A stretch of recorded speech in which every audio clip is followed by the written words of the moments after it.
Let's begin with a little bit about just this. Seems like a slow recovery from a job number standpoint. So, kind of explain for us what you've seen over the last few months, few years, Yeah. as far as coming out of the recession. Sure.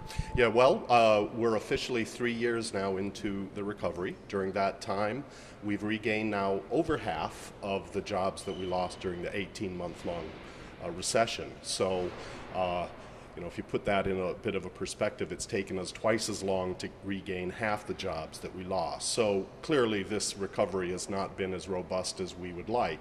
It has brought the unemployment rate down to 5.6%. It's been there in Minnesota for the last 3 months. And that's quite an improvement over the mid-8 range during the depths of the recession. But that doesn't quite capture the full extent of the difficulties that people are facing out there. A broader measure of unemployment that includes part-time workers that prefer full-time is still over 12%.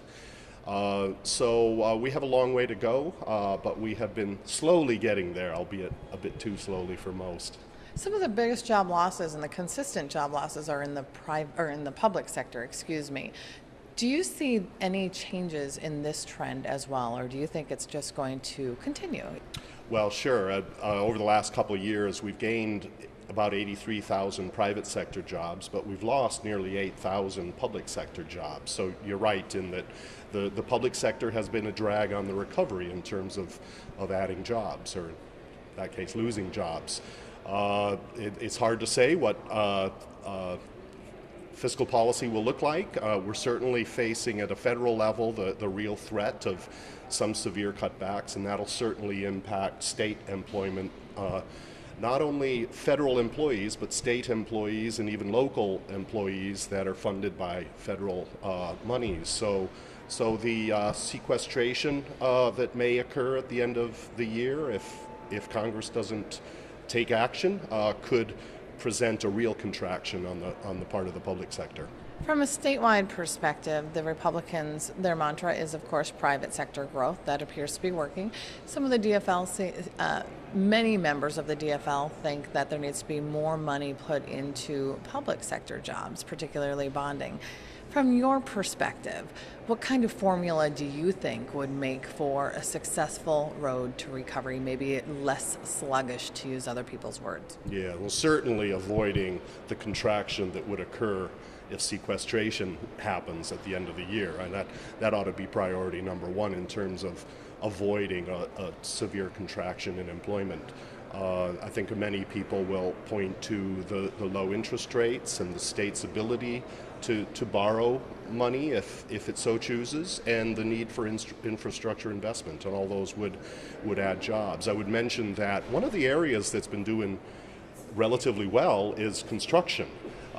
We've started to see some improvements, signs of at least a bottoming out in the housing market, and that's translated into gains in employment in construction areas like the specialty trades and residential construction. But one area that is still well down is the heavy and civil, the road and bridge construction. And so there's room for improvement there that does come largely as a result of public sector funding. What else should the public know about where unemployment numbers are most impactful? Well, a great deal has been made about the fact that here in Minnesota, the disparity across racial categories is among, if not the highest in the nation. So we certainly have an issue to confront in terms of the unemployment rates that are faced by our minority populations.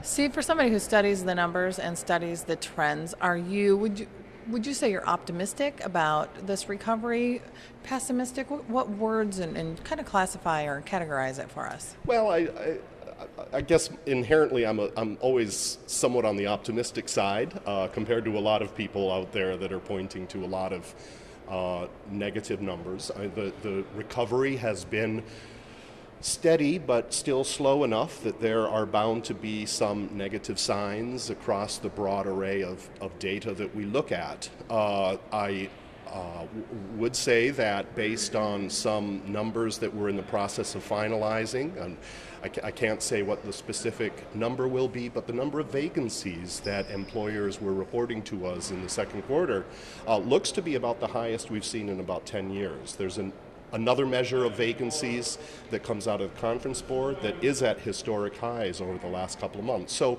there does seem to be some leading indicators that we may see some improvement in the rate of job growth.